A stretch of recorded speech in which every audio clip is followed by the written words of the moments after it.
You guys, we're back. Sean, Javon, all 52 podcasts. We got two shows this week. NFL draft tomorrow, NBA baseball today. Javon, what's going on, man? Not much. Listen, um, NBA, y'all had it real good for the first week or two of the playoffs in terms of the TV schedule. Y'all stuck to the regular season TV schedule. It was easy to find the games. I was just fine. Now it's Tuesday, and I'm expecting two games on NBC. And in reality, it's two games on ESPN and one on NBC tonight. Come on, man. This is when the fans are going to start complaining. Stick to the regular season schedule. It was just fine. We had Monday, 3 games on NBC. Yep. Tuesday, 3 games on NBC. Wednesday, 2 on ESPN. Thursday and Friday, 3 games each on Prime.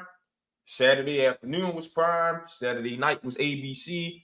Sunday afternoon was ABC doubleheader. Sunday night was an NBC doubleheader.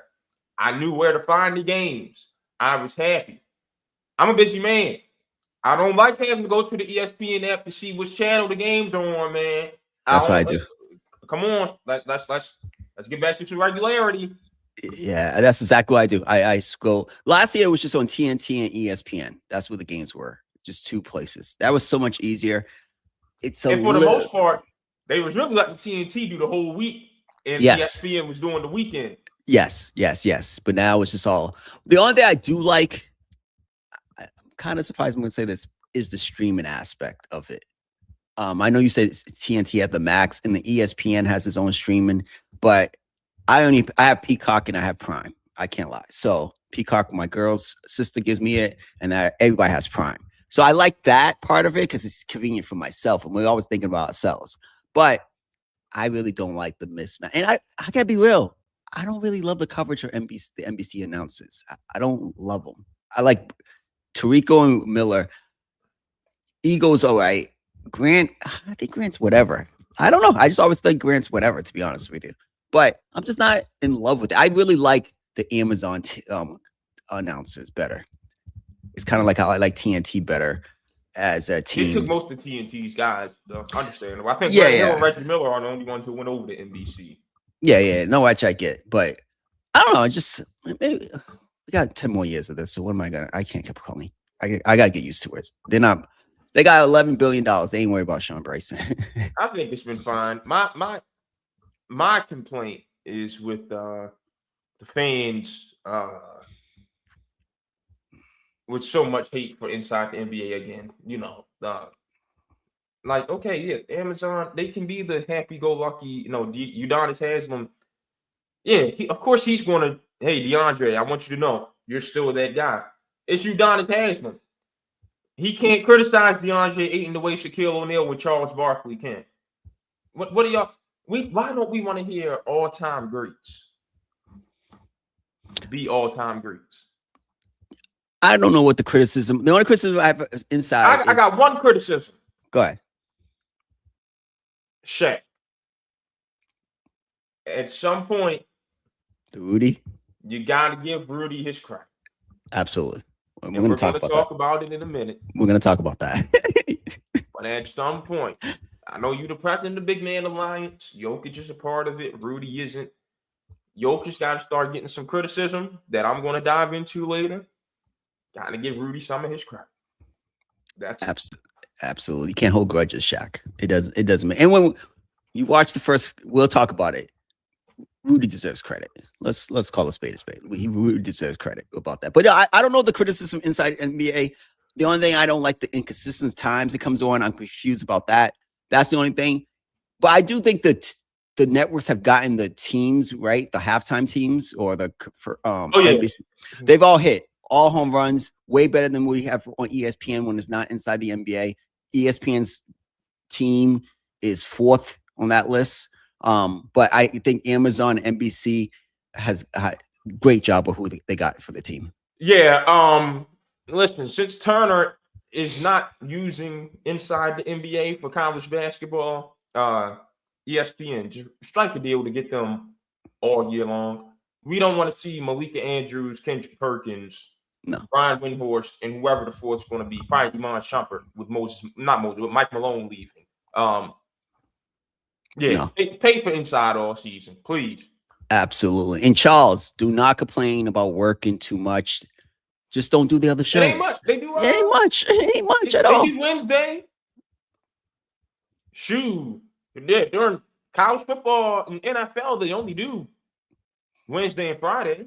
Yeah, that's it. Like 2 days a week. Like, wasn't he do 2 days a week at TNT? Or Wednesday and Thursday, I mean. Yeah. And TNT was doing 2 days before they started bringing in Candace Parker and all of them to do the Tuesday. The Tuesday show. Tuesday show, yeah. We need them all year. Yeah, just don't go on First Take, Charles. We don't watch you on First Take. I don't watch First Take. You good. Don't go on NBA Today. Let Kenny Smith do that if he wants to. Exactly. So I think if they strike a deal, then we'll be all in a bit more work. And I can't lie. The numbers, men lie, women lie, numbers don't. The numbers are up this year. I got to give the NBA credit. That might be why ESPN wants the CFP to expand to 16 games, because that's probably where they'll go ahead and give TNT another game or two of the playoff. And that will be the return for getting inside all season. Oh, that's a good trade-off. Well, I bet TNT would rather have the NBA, but I still think having 2 CFP games is pretty good. Right. Yeah. All right, Sean. Well, Houston, we have a problem. The Houston Rockets trailed the Los Angeles Lakers 3-1, lost the first 3 games of the series. They have been without Kevin Durant for 2 games this series. They're 1-1 in such games. Apparently, he hasn't been around the team, communicating with the team. No one really knows what's going on with him. Another chapter in the book of Kevin Durant. Not surprised the way he's going out. Not saying he's leaving this year, but like the last few years, man, it's just like, first of all, I don't know about anyone else. The last few years have Kevin Durant's teams perform has solidified. I put Steph Curry above him. I know that was our whole argument, but and that was, to me, that was never an argument, because if you know basketball, Sean, and you actually watched the Warriors instead of just checking the box score, you saw Steph was getting double teamed. No one was helping off of Clay. It left Kevin Durant 1-on-1. Yeah. Teams preferred to let KD go 1-on-1 rather than let Steph get off. When you're an all-time great, 1-on-1 is not good enough. That is a bailout. So, yeah, you're going to get your numbers. Of course, you're going to like the better scorer, because Steph made life that much easier for you. He was never better than Steph. And for some reason, we just choose to neglect that teams were preferring to lose to Kevin Durant than to lose to Stephen Curry. But whatever. I think the argument was that KD won those 2 finals MVPs, but I'm gonna be real. Do I think the Warriors beat the Cavs both times in the finals without Kevin Durant? I do not. But it doesn't negate the fact that regardless, Steph won that title against Boston, dominant facet. I have him over Kevin Durant, and that's another conversation. But I just feel like Houston has been one of the biggest disappointments in the NBA this year. A few things I'm going to criticize real quick. Kevin Durant's leadership is number 1. 2, offensive identity built around just offensive rebounding everybody to death is not sustainable to win an NBA championship in this day and age. Back in the 90s, maybe early 2000s, that could work. Not this day and age. 3, Ime a few times this year. The lack of accountability. Hey, Ime, I gotta call you. I'll call you out. You was not a great offensive scheme strategist in Boston, and you took in that to Houston. There's no creativity on the offense. I hate to see how they run the offense in Houston. And Amen Thompson had to take the step. I thought he was gonna have a better year. I put him in the Evan Mobley, Ben Carroll, even though Ben Carroll was having a good postseason, I can't lie. Category about taking the step. And they lost their grit. Dylan Brooks, hats off. I know the Suns got swept, but he was the grit and grind of that team. So just a few big things about Houston. I'm really confused with what they are. You listen to a Lakers team that is LeBron James, who, another tip of my cap, looks amazing. Got these guys playing out their mind. Just very disappointing. Very disappointing. Just those categories. I don't know how Houston fixes it unless you go get Giannis, and I don't know. Do I want a team with Giannis and Kevin Durant? I don't know. I'm just very disappointed. Houston's probably my biggest disappointment because I had them as the third best team in the. Well, actually, I had them at maybe the second best team in the West coming into this year, and I just don't get it. And the front office, you should have got a. I like Reed Shepherd. That's my guy, but man, he can't defend, and he's not a traditional point guard. You should have got a point guard at the deadline. Yeah, that's what I was thinking to myself the other night. Is the commentators, whoever's covering the game, each of them just keep harping on the absence of Fred VanVleet. Well, wasn't Amin Thompson supposed to be your point guard? Y'all want to keep drafting all these athletes, then they need to be good for something. You want to keep drafting these 40-inch vertical, 4.5, 40-yard dash, no jump shot guys. And they need to contribute something. Because I'll tell you what, Asar Thompson ain't contributing a damn thing for Detroit right now. And they're about to get upset by an 8 seed. And Amin Thompson's not what the Rockets need. You know, Ime Udoka, most of your playing career was spent with the Spurs. You don't have an offense? What's going on? Yeah. Reed Shepherd can't defend. Torrey Eason's jumper is broke.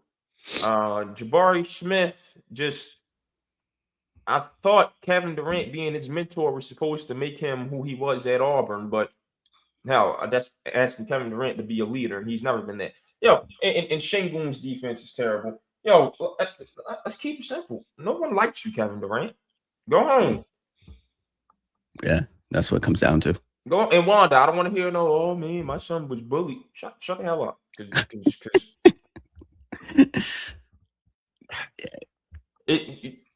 Cause when all I'm gonna say is when she was getting on First Take back in the day, that right there in a nutshell displayed a huge problem in the Black community. It's too many moms in the projects raising their sons like their boyfriends instead of their sons. Damn. And they can do no wrong. Damn. And they grow up to be Kevin Durant. Yeah. Hey, you're a behavioral therapist. You know exactly what I'm talking about. Yeah. I know exactly what you're talking about. And I feel like he's been babied his whole life. So you could definitely tell like some of his antics and how he's very moody for a superstar. He's the number one reason. That's why I started off. He's the number one reason. For a grown age man. Yeah, he's 37, 38 years old. Like, and you could tell ever since the All-Star break and the whole burner account thing came out, that team's never been the same. And they don't rock with you. They don't rock with you. Yeah. So I don't think it makes sense. Like, but you're a grown man, say it with your chest.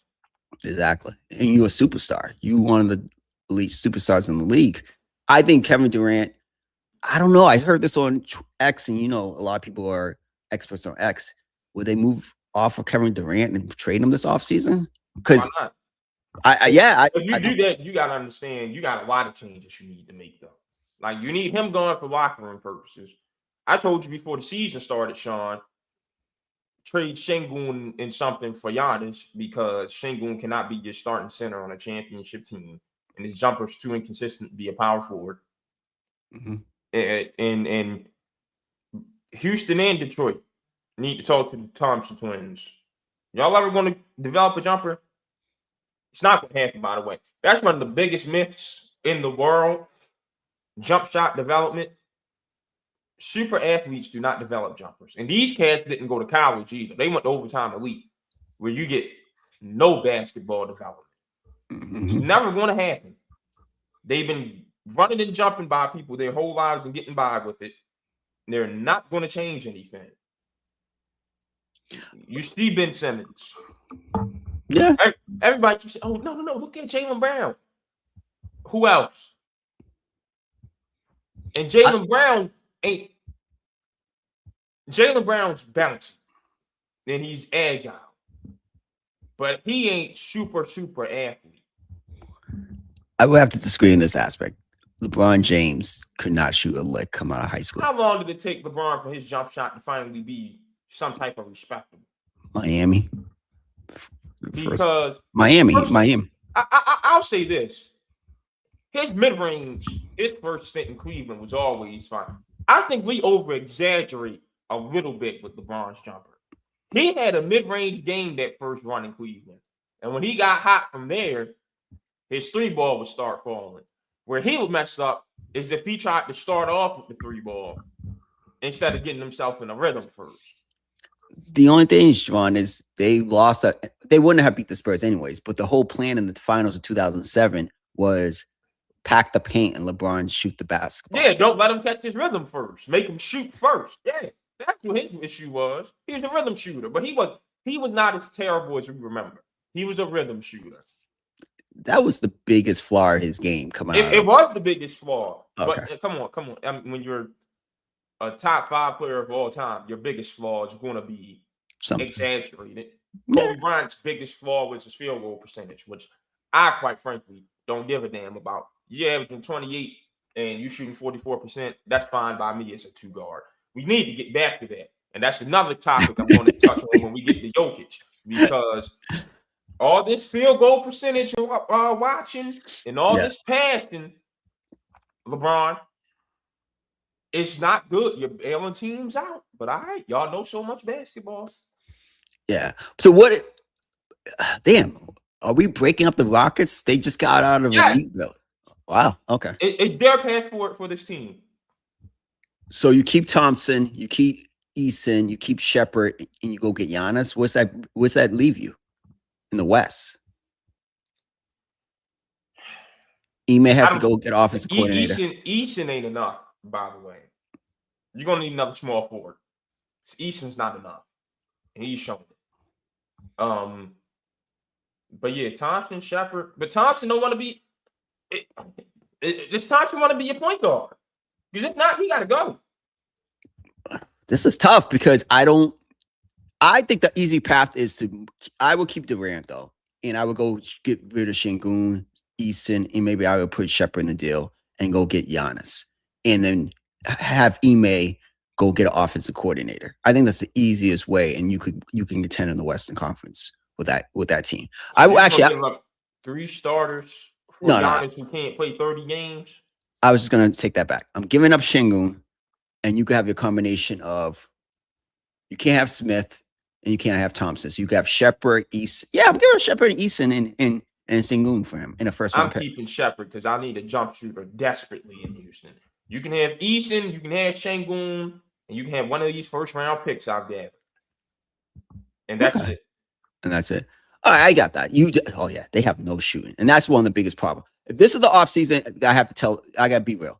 And if you add Giannis, you have even less shooting.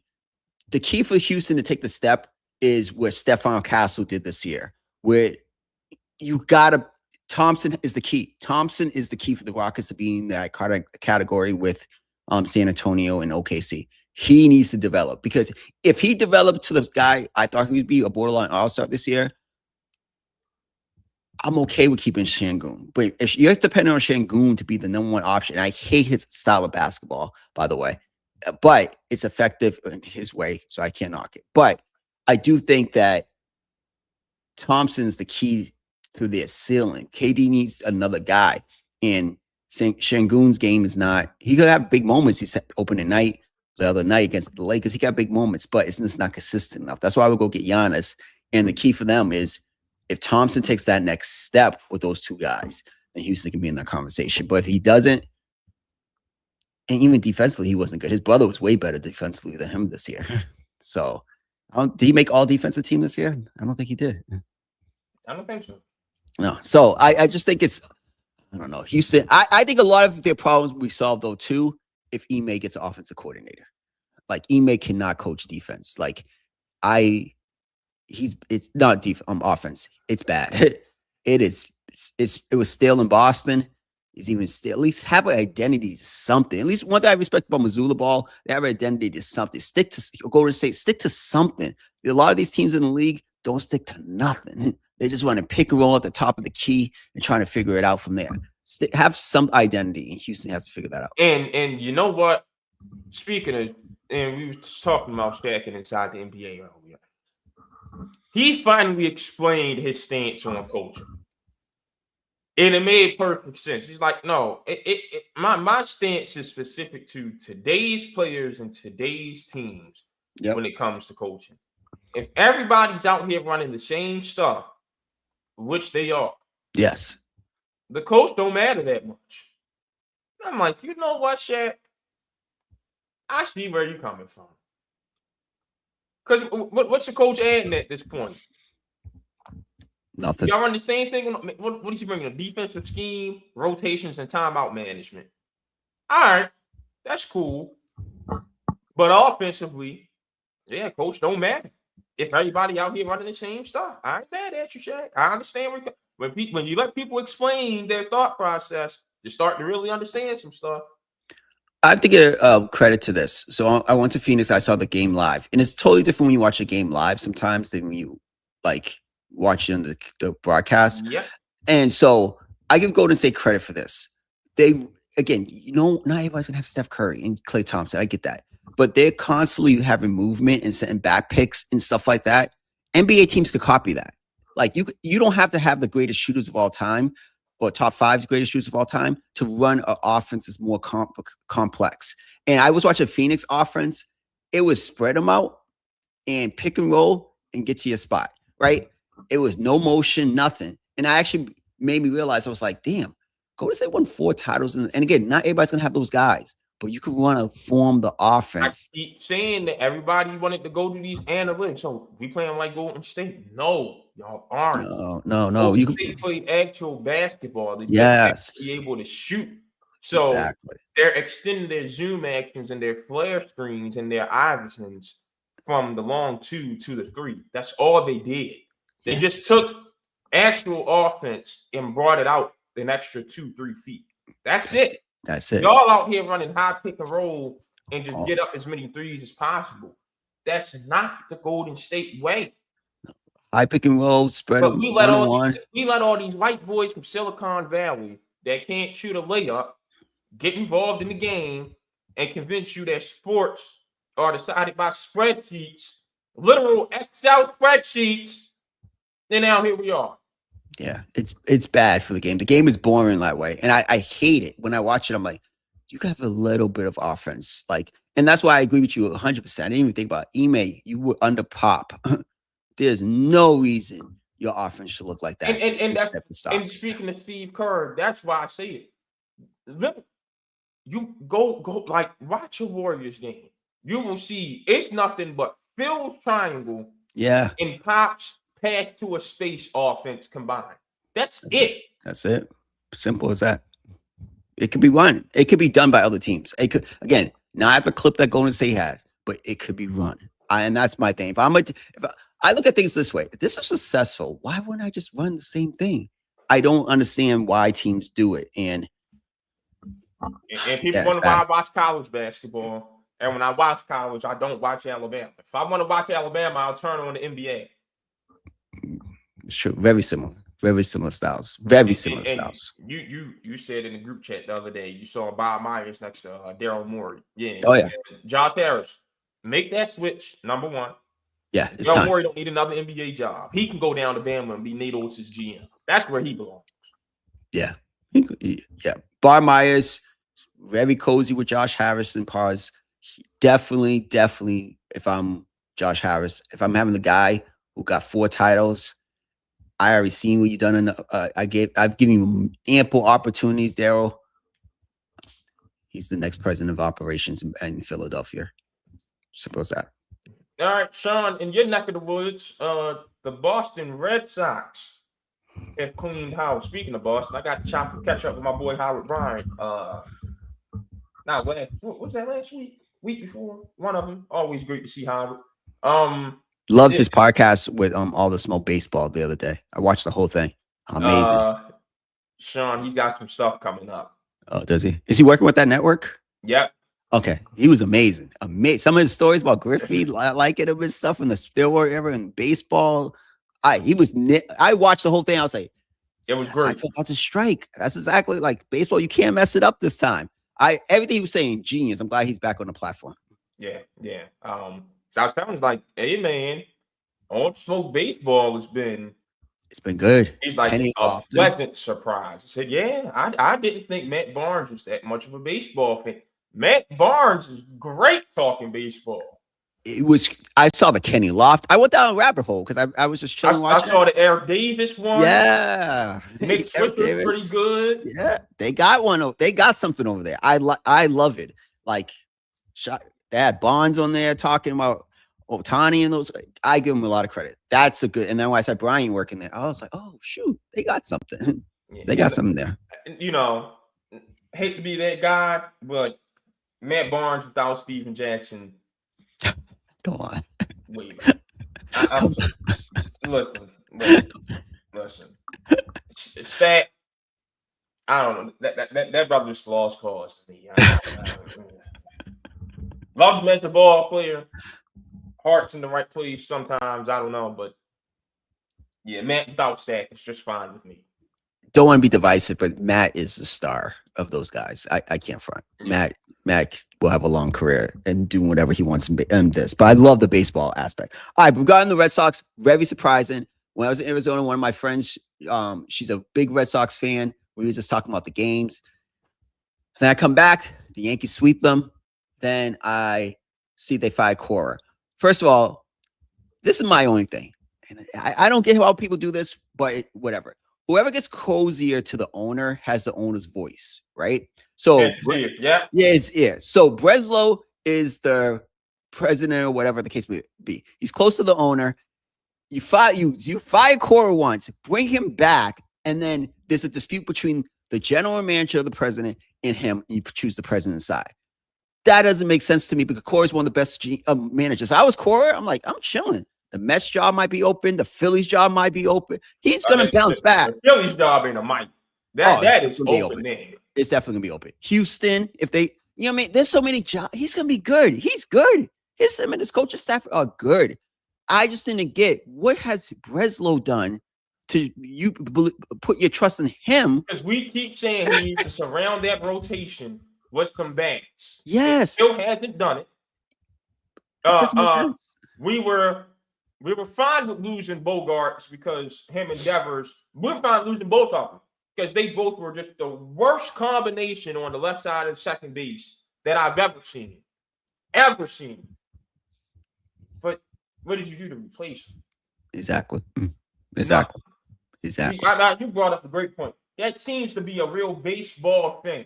Yes. Whoever has the owner's ear, you know what? Where I come from, whoever dick rides the owner the most. Exactly. That's what it is. Gets to keep their job.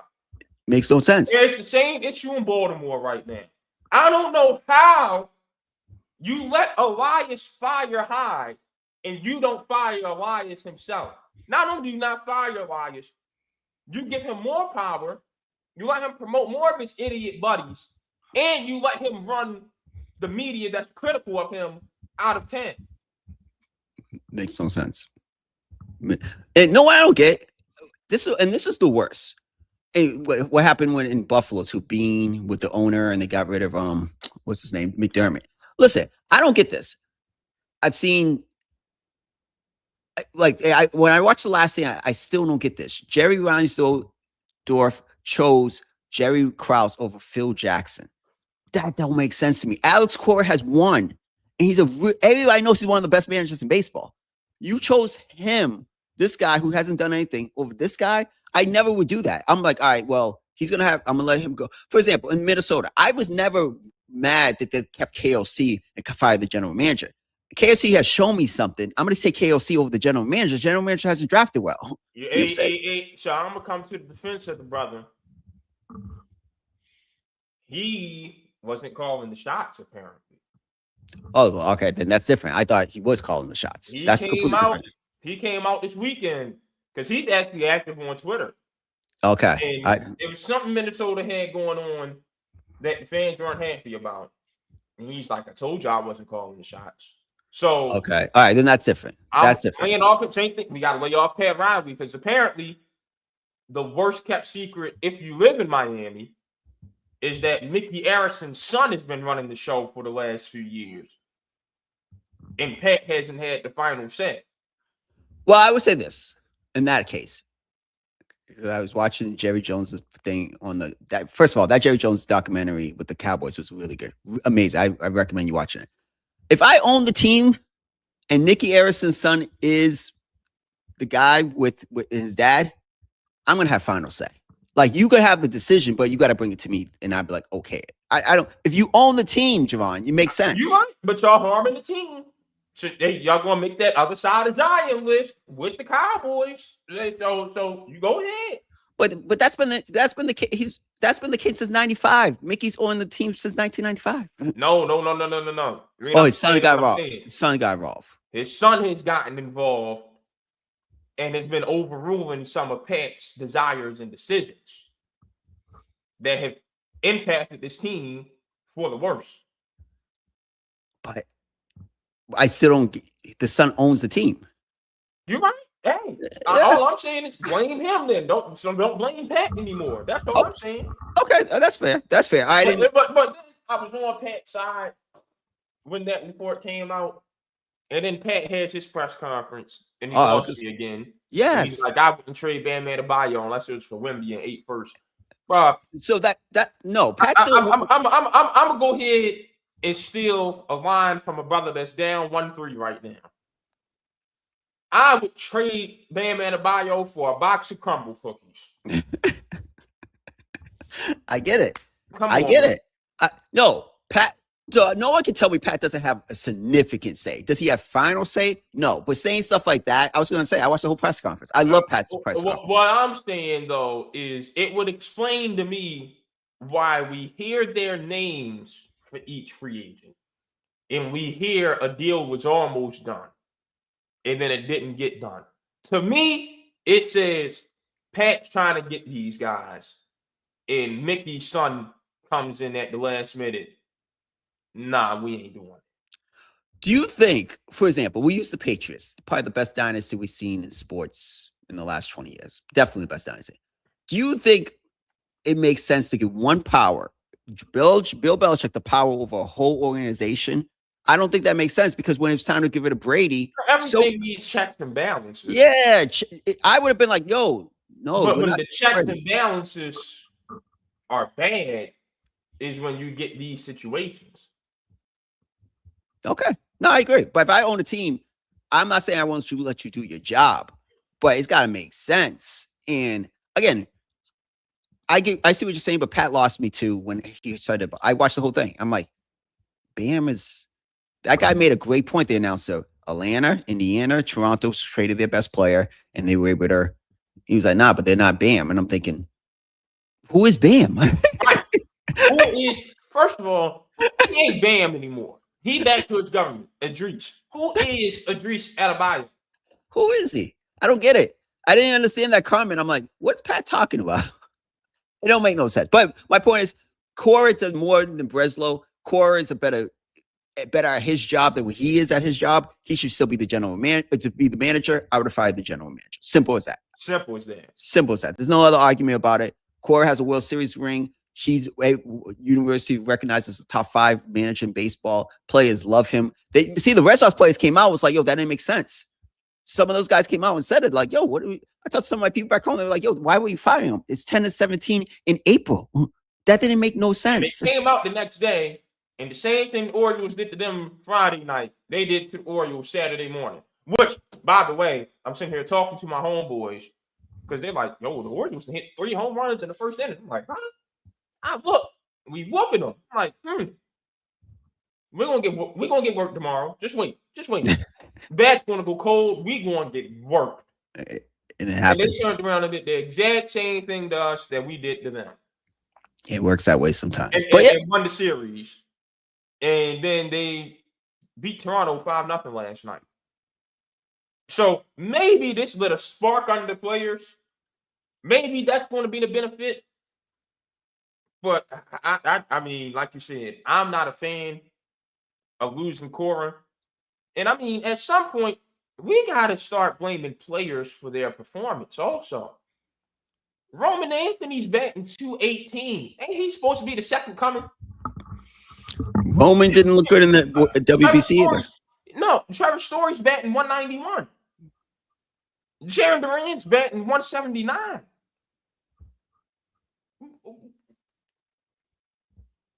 At some point, players got to start playing. I'm not getting that. I don't know, man. And then I just look at the rest of the team. Is Marcelo Mayer the prospect we thought he was going to be? He's solid, but is he great? No. You're a Yankee fan. Do you want to hear the name by Isaiah Kiner for Leffer? Oh, I don't. He's done nothing. Who is? Okay. Yeah, he's done nothing. William Abreu, not too great. I think Yoshida is on the IL right now. I could be wrong. I don't know what's special about C-Dane Rafaela. He's having a solid batting average season. I don't see anything in that batting lineup that I'm afraid of. This girl Emily, shout out to Emily. She's a huge Red Sox fan, and when we were talking in Arizona, she was like, "My only concern, and I know sports, we know sports, is she's like the ownership. I don't understand why ownership doesn't invest into the team." And so when you say those names of those guys, besides Anthony, no one really jumps off the table to you. Why are you not invested? So you want to blame Cora or not even Breslow? Yeah, well, you guys are the Boston Red Sox. You won 4 World Series titles since 2000. You could, and you're in a big market, baseball market. You're in one of the top 5 you're markets in the best sports city in America, and you don't spend no money. No, it's been calling for a little bit on the low about John Henry selling the team. I don't know if after those 4 World Series he's gotten complacent. Like, I got you guys 4. I don't need to do anything else. But it doesn't make sense. You run the Red Sox like they're a mid-market team. That doesn't make sense to anyone. Like, they should always be in the top 5 in payroll. He runs the Red Sox like they're the Kansas City Royals. Yo, some of these owners, man, and the Portland Trailblazers owner, what he's doing now. Come on, man. If you can't afford a team, don't buy them. You have the Carolina Hurricanes. It's not a joke. 2-way players can't trap. Like, damn. I was in Phoenix. They had the shirts for a playing game. You know what I'm saying? Like, I saw the new. You go walk from the stadium. You see the new practice facilities for the WNBA. They're built in the right way with it. Shout out to Ishby on them. But you come and you cut and don't buy the team. Say, like, what are you talking? And this is I don't know the revenue sharing in the NHL, so I don't want to talk. But in the NBA, cutting all that stuff, you still have to share the pot with 30 other teams. So what are you doing? It's not like it's going to make you, that puts money in your pocket. That doesn't do anything. You just, I don't see the point of that. I was like, oh, and then you want to hire an NBA coach for $1 million? If I'm Dame and any of those guys, Drew, I want to get out of there ASAP if this stuff is true. ASAP. Because it's going to go downhill. Yeah, horrible.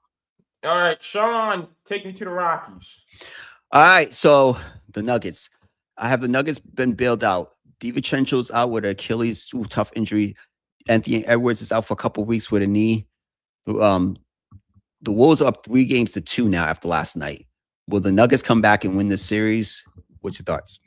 No. So now I get to talk about Nikola Jokic. So, lazy on defense. You keep doing this wait for the double team stuff on offense. Passing. And then when you try to get your shot, you can't get anything to fall because you just spent the whole game passing the ball, bailing other teams out. When are we going to start being critical of Nikola Jokic? If I'm as hard as I am on Embiid, it's time to do that same thing to Jokic. Stop that passing crap. Do you not know that when you are the best player on a team, teams want to get the ball out of your hand? Mm-hmm. You averaging a triple-double is not what your team needs. Your team needs 30, 15, and 5 Jokic. Oof. Not 25, 13, and 12.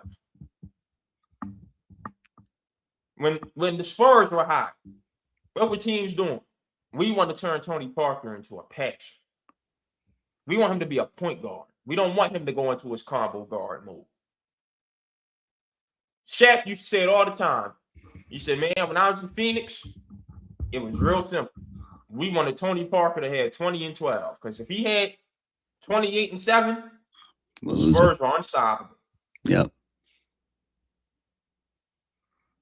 That's I remember a couple months ago, my brother, one of my homeboys, finally was able to just shut up and listen to me about how I feel about LeBron James.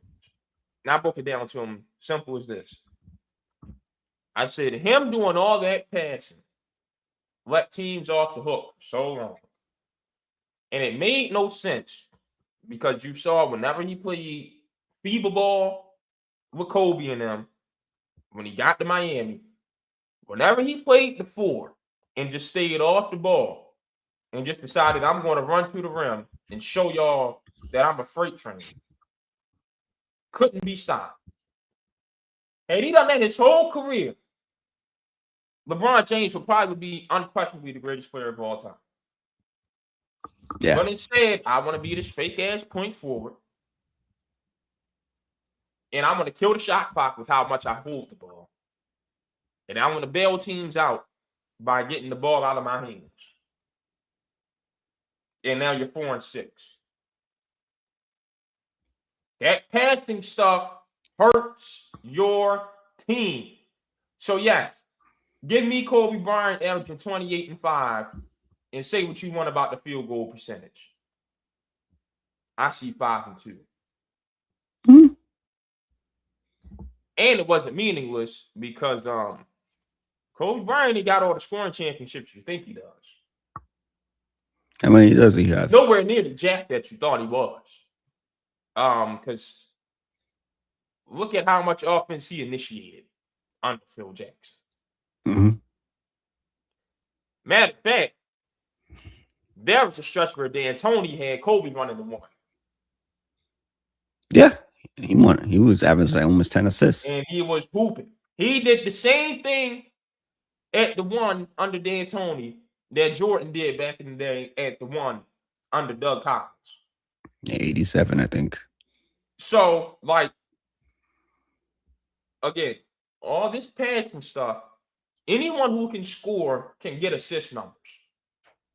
Because you're getting double teamed. Passing to the open man out of double team ain't a great basketball play, you idiots. It's the right basketball play. Great passing is John Stockton and Chris Paul and Isaiah Thomas and Magic Johnson. Most of all, I think the best display of great passing of, boy, he got somebody open that I did not think was open of all time is Jason Kidd. That's what great passing is. Passing to the open man because you're getting doubled is not great passing. LeBron, Luka, James Harden, Cade Cunningham. By the way, I told you this was coming, so I forgot to put the Pistons on this rundown. Want to be down 3-1 to the Magic. What's Cade's turnover number, Sean? It's high. He's averaging 6 a game. Mm-hmm. He had 8 last night. You want to tell me to stop complaining about point guards again? That is tough. And they had him playing off the ball at in the fourth quarter with Jenkins at the point guard position. I do think, though, my personal opinion is he's forcing it because he knows he don't have another guy with him. No. Forget all that. No, it's true. He don't have another guy. You're right. But if you got Jenkins next to him, he don't have to do all that. And instead of wasting possessions with turnovers, trying to be a passer, he can just go score. Am I wrong? No, and that's what they need in the series. No, they need him just to. He needs to go for 40 for them to win. So when Luka got strapped by them Celtics, did we not see him trying to pass too much in that series? I know that's what I saw. No, I saw Jaylen Brown strap him up. That too. Yeah. But I saw Luka trying to be on some passing stuff and let Kyrie be the 2 guard. Yeah. Now, all postseason long, Luka had been scoring, and they had a good combo guard dynamic going. They were unstoppable. Finals come now, he wants to come up off the ball and can't do anything. Cade Cunningham with these turnovers. James Harden, all that fake-ass point guard stuff, and the best chance he ever had to win a championship was when he got a real point guard, Chris Paul. Then Chris Paul gets hurt. What does James Harden do? Lets his team go on to miss 26 consecutive threes against the Warriors in a closeout game. So y'all going to stop telling me the point guard doesn't matter. I rest my case. By the way, James Harden, I'm probably going to go to the Eastern Conference Finals out of that bracket. I don't know. I don't know if Orlando is playing up to its potential right now. They are playing like they were supposed to be playing. I can see Jalen Suggs and Anthony Black giving Donovan and Harden fits. And if those two can't get going, no one gets going in Cleveland. I would probably bet the plus money on Orlando in that series, to be honest with you. We'll get there. I would say this. The best in my time, 41 years old, that I've seen postseason watching playoffs is when Hakeem, Shaq, and Duncan were in domination mode come postseason. Like all that, Shaq could pass the double teams. Duncan was a better passer, and Hakeem was the better all-around player than both of them, right? But I do think that when it comes postseason, I agree with you. And I've heard for years that the Nuggets are at the best when Jokic is passing the ball, blah, blah, blah, blah. And and teams want to make him a scorer. But I do think in certain postseasons, certain rounds, certain series, I need a 40, 10, and 5 game from Jokic. And that's why teams get cooked, because they think letting him score is the answer. No. No. You're letting him get going, and then at some point you have to double team, and now he gets open pass out of the double. What I like about Minnesota is that they have been assembled by the same guy who assembled the Nuggets. Yeah. And he knows. He knows. Let him pass. That's what we're going to do.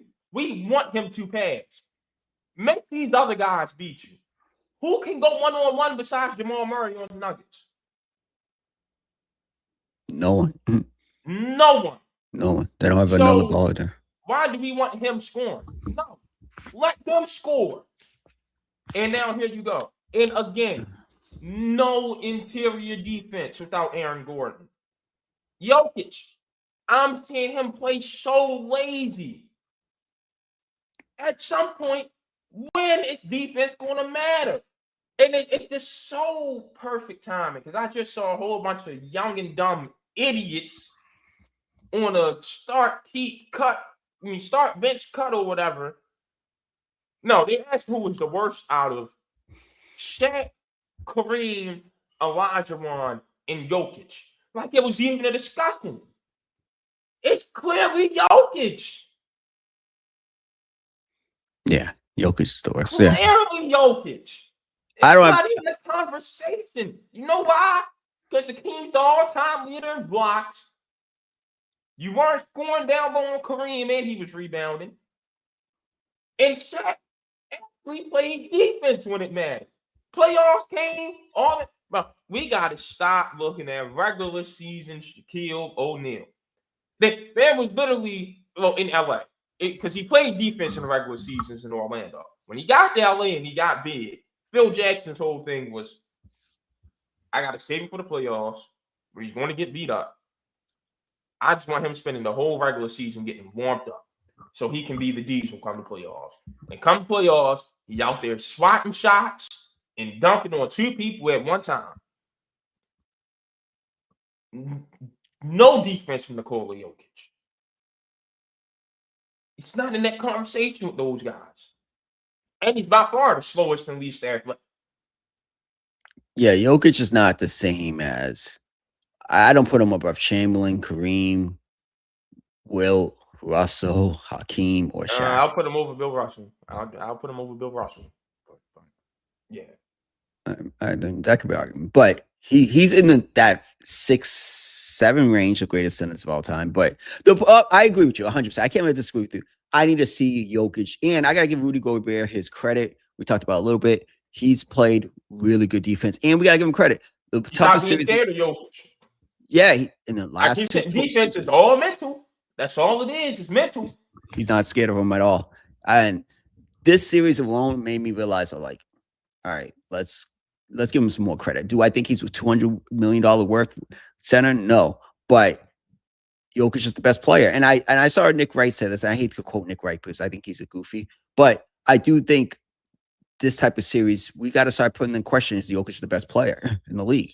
because if they win the series, it's an asterisk because they wasn't going to win the series if they were home. They were home last night if the Wolves are healthy. If the Wolves is healthy, so you can win the series, but it means nothing to me because we know the Wolves don't care. They're not scared of you, and they think they're better than you, and they've proven it over the 2 postseason series. So they can win. I think they might actually come back and win the series, but it won't matter to me what they do. So, and they lose. Oh my gosh! But I do think if they lose this series, the real conversation about the best player in the league needs to change, and it probably go to Shea to me. I can't lie because if he wins another title or Wemby, because I think Wemby. It's Wemby. It's not Shea. Yeah, Wemby has the best player. None of that credit for me. You just go stop that right now. Damn, but we're giving Wemby at 20. Well, LeBron took it at a young age. Yeah, okay. Oh, yeah. I couldn't disagree. Wemby would be the best player in the NBA. I look at this shit. I remember game 2 when they were up 14. I'm on Xbox with my brother and our homeboys. And like, well, this game over. They about to work Minnesota. I said, y'all ain't been watching NBA the last 3 years. So check back with me. I told him, check back with me in 10 minutes. I said, check back with me in 10 minutes and see if you're still singing that same song. Minnesota ain't afraid of these boys. They got their number. Trust me. And the crowd is hype, and Murray's having a good game. This Murray couldn't miss a 3 in the first half. Said, all right, Ant's going to see that Jamal Murray is turned up, and he's going to dive into his bag. Just watch. Just watch. 10 minutes later. Oh, damn. Wow, you was right. Yeah, I know. And Minnesota wound up winning that game. They were down 19 or 15, my fault, and won that game. And now, fast forward, Ayo Dosunmu? Boy, I didn't know. He had this in him when him and Kofi Coburn were at Illinois. Yo, what? Man, I'm telling man, I feel bad for Bulls fans. My pops and one of my best friends are Bulls fans. I was talking to them after that game. I said, yo. Because my boy Mike tried to tell me, he's like, yo, losing Dosunmu hurts. I'm like, yo, I know you like him. And he probably played hard and looked good on a bad team. I don't know if he all that, Mike. I'm be honest with you. Boy, did I text him apologize. And I said, man, I didn't know he had it like this, bro. Goodness gracious. And here go my pops. Of course, he's with the Bulls. Can't nobody do nothing here. This is what happens. You leave a bad team to go somewhere where you know you stand a chance, and you start being your best self. I'm like, man, Jerry Reinsdorf, you got 17, bro. I mean, yeah, he looks like he can. I looked out, I was like, man, maybe so that. Now you got to add Dosunmu to that list of Levine and DeRozan and Lonzo and Vucevic and all those guys that you didn't get a single first round pick for. But yeah, oof. The only thing that's bright on the bright side for the Bulls. Kobe White. The only thing that's a bright side for the Bulls is that they're going to have a whole new regime going forward, but they're going to still have the same ownership. So I don't know if that makes any difference. Same ownership. So I don't know. It's bad in Chicago, but yeah, Jokic needs to ball out. And yeah, I think especially if they make a finals run or West Conference finals run, Wemby's the best player in the league. And the thing is, though, we do have to also just remember, they only look like this against Minnesota. Yeah, because they played really good against the Thunder last year. They played good against OKC. They played great against the Spurs. They only look like this against Minnesota. But Minnesota has besides this year, the other game plans, they usually have Towns or Reed double team with Gobert. So they had the 2 7-footers on them. But this year, they're letting Gobert go 1-on-1 on her, and he's outplayed him for the most part of the series. Like he waiting, because when he used to cook Rudy, it was because he'd catch and go instantly. Now he's catching and waiting for a pass and letting Rudy get set. And then trying to go up on him. Go! Attack Rudy. You know Rudy can't move his feet. Go! My only concern with Denver, and if Denver loses this series, they have to really do some self-evaluation. The Murray-Jokic combination is cool, but I still you haven't developed. I think it hurts guys like Michael, MPJ, Peyton Watson, those guys. You have to develop something else besides those guys. Just running the pick and roll, I the mean, high. when Jokic was out, wasn't Peyton Watson? Yeah, that's what I'm saying. Like, and look what MPJ did in Brooklyn. I really think they have to develop a new way of playing the game of basketball to be a championship team. Because that way, if you lose the game, because they're not going to, I don't think they win the finals this year. I don't think they're the best team in the league. So you got to figure out another way, and you got to figure out it through someone else. Like Watson is hurt, but you ain't got nobody else to fill that role. Tim Hardaway Jr. can't give you that. And I got one more issue. You got rid of the Michael Porter contract just to give Christian Brown a contract that's equally as bad. What's the contract?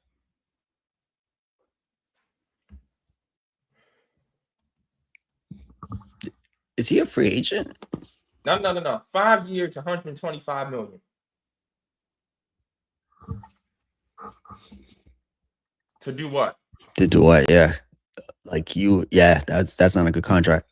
$25 million to do what? And Cam Johnson's at $21 million, I want to say. But that was the cost of doing the Porter trade.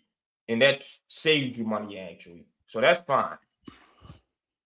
In what world is Christian Brown worth $25 million? Well, that's actually third, fourth starter money now in the NBA. And now if you think about it, wasn't MPJ getting 30-something million? Yeah. So but no, you can't. No, when you traded him in return for Cam Johnson's $21 million, that was the okay part.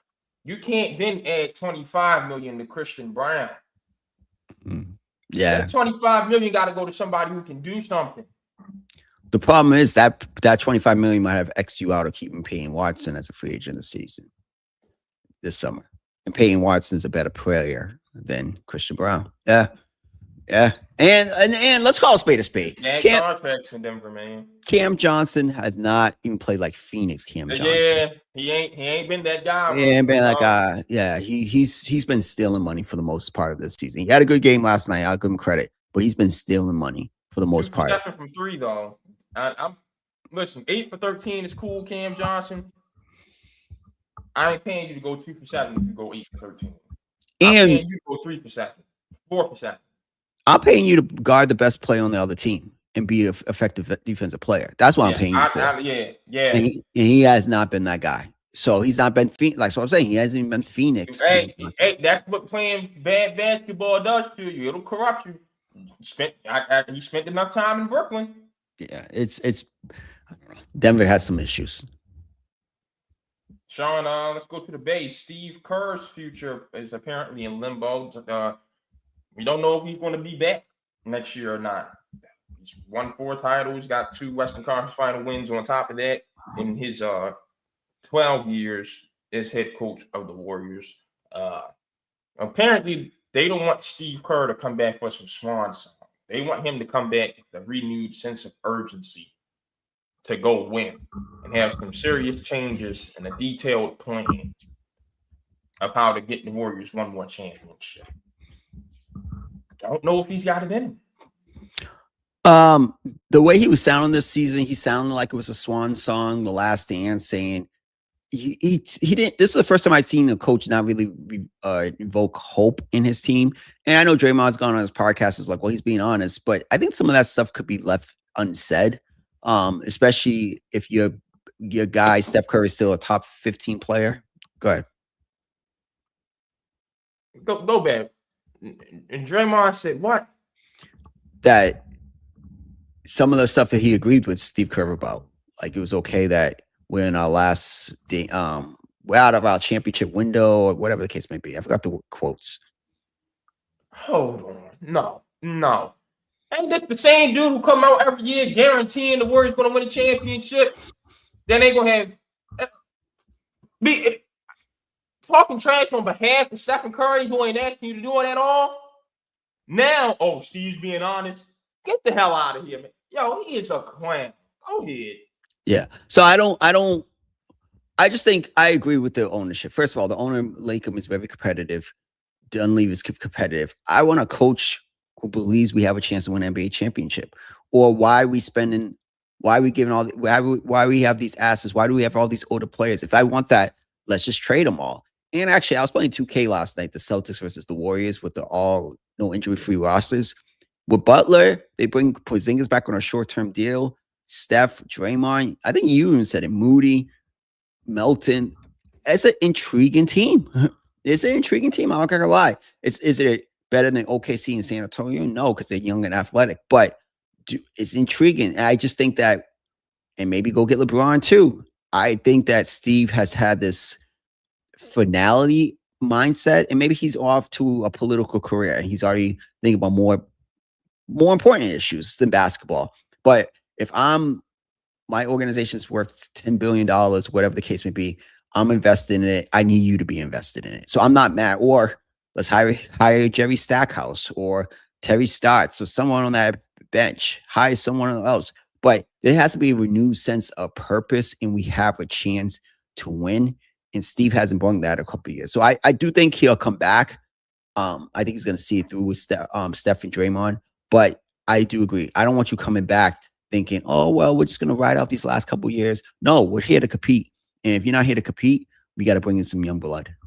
New blood, excuse me. I've been complaining about Steve Kerr and his coaching about 2-3 seasons now. And you got to move on. Steph's at the point where his body's going to start giving out on him. Draymond can't give you anything offensively anymore. Kuminga left and instantly got better. You chose to keep Draymond and lose Clay for nothing over Jordan Poole, who was promising for you before Draymond turned him into damaged goods.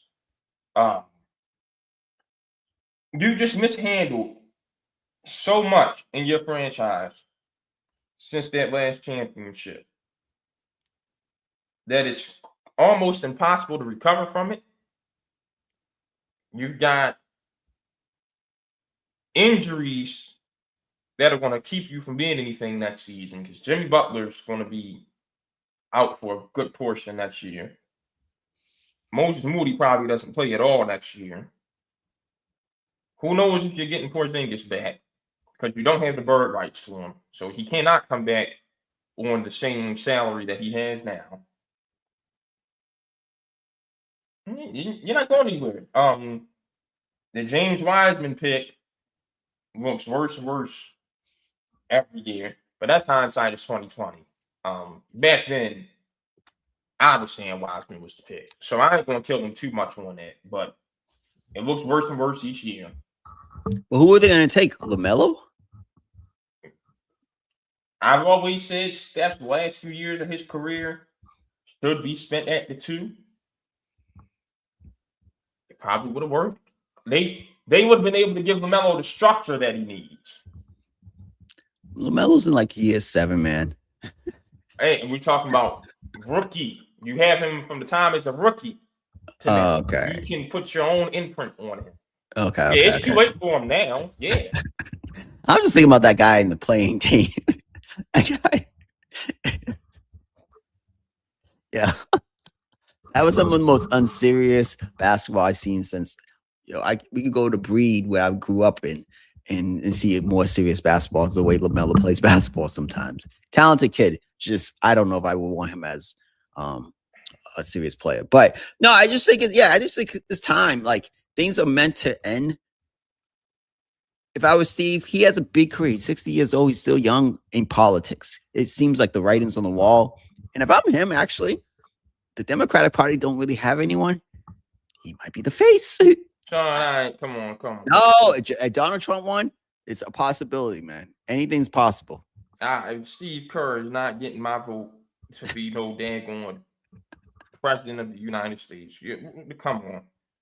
You better not have. First of all, we got to stop promoting that stuff too. Let's get back to qualified people and qualified people only being mentioned. We got to stop this. The presidency is not a popularity contest. It is a serious gig. And when it's not treated as such, you get what you have now.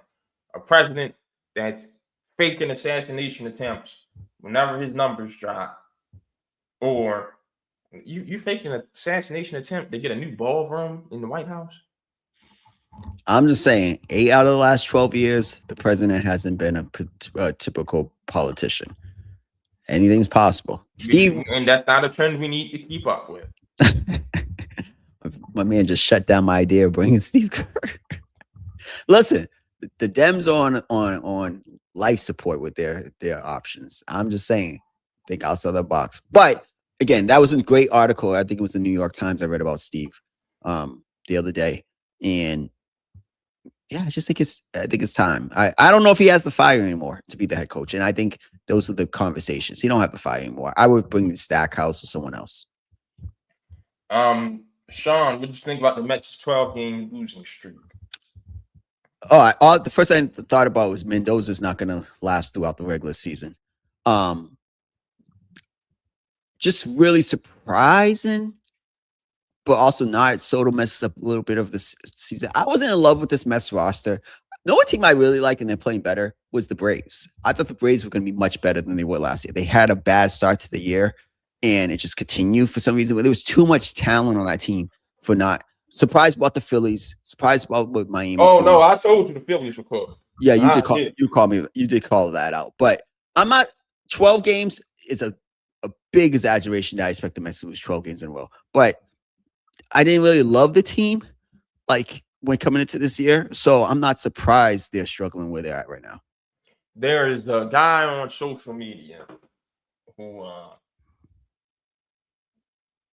his whole thing is calling out teams and players who just ain't taking care of business. He's got Jerry Seinfeld's voice, but Bill Burr's attitude is the best way I can put it. And man, I mean, the Mets' all their issues are perfectly summed up by that guy.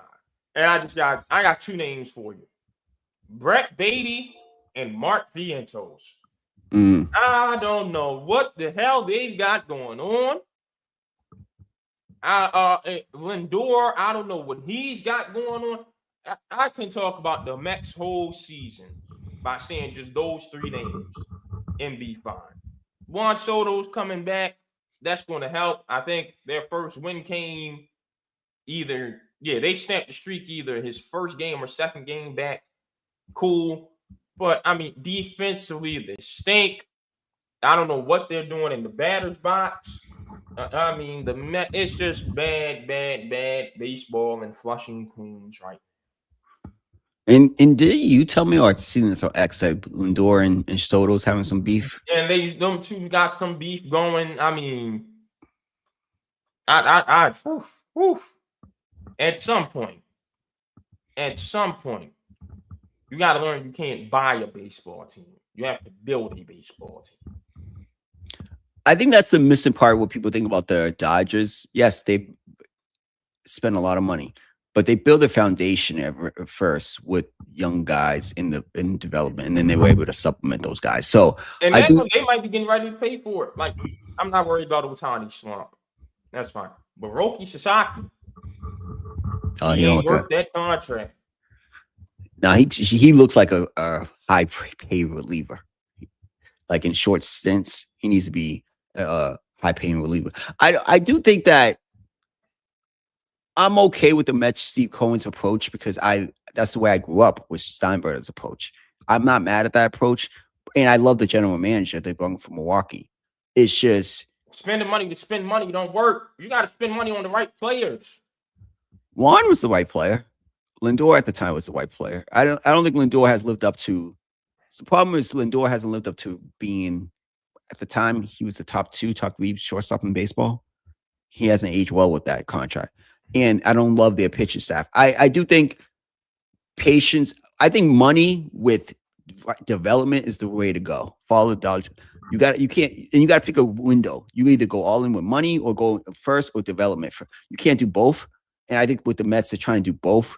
Figure out a path forward and then supplement the parts. I will always do development first. Then when I'm like, oh, we're close. We need a right fielder. We need a pitcher. We need this, and we have the resources to go get that. That's the way you build a That's how you baseball build team. any sports team. Yeah, it's the best way to do it. And then the Orioles, same old Orioles. Team ERA is in the dumps. Team batting average is in the dumps. Rushman's looked great since he came back from the IL. Sam Basayo's hot right now, but Trevor Rogers has regressed. Kyle Bradish is who I thought he was. The rest of the lineup stinks. Pete Alonso still ain't hitting nothing. Colton Cowser is the worst hitter in baseball since July 16. I think the problem with the Orioles, first of all, is like you said, it's the general manager, because 2 years ago that team, I was they're set up to be a contender, and now in that division,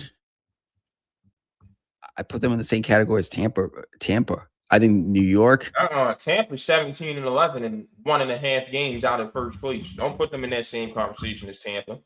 No, I mean, like 1 year they can be surprising when they can't. The Yankees. No, they can't, because the Rays play baseball. The Orioles, I don't know what the hell they play.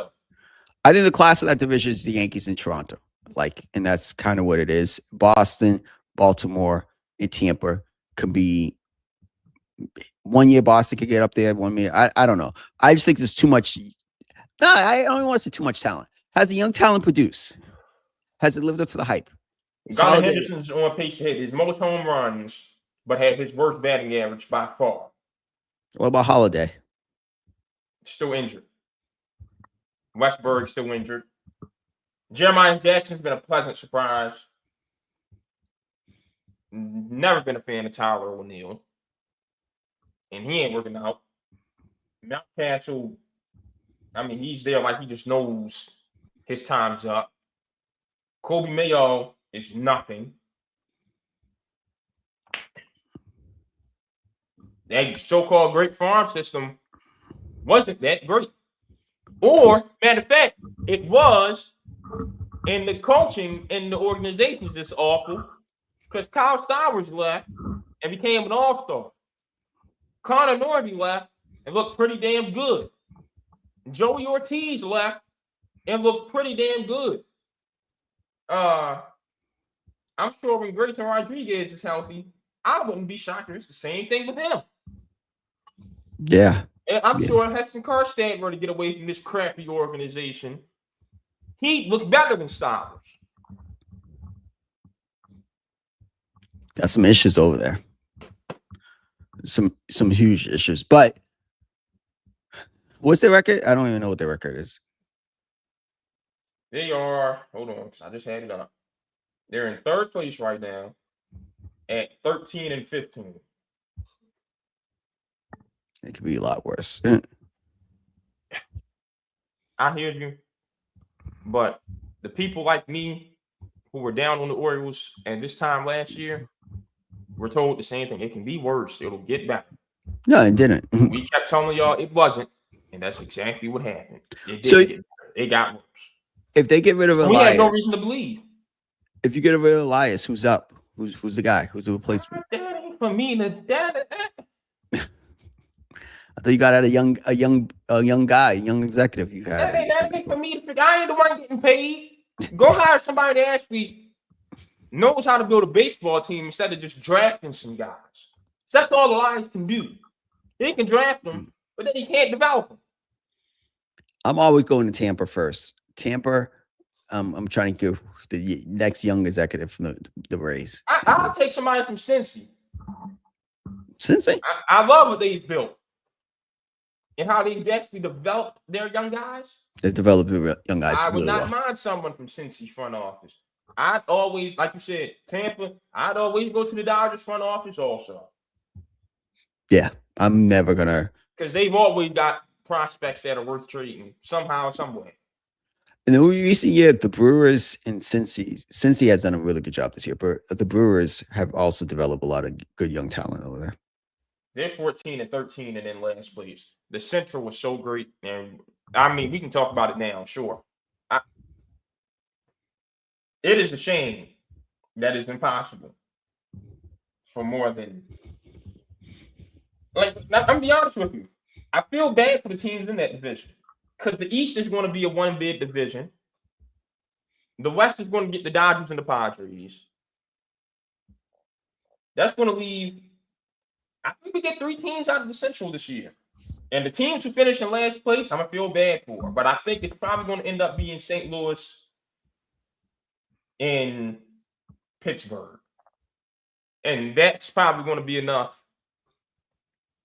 for the scheme talks to start. Because, as soon as these teams with these great players miss the playoffs, it's all right, let's send them to the Yankees.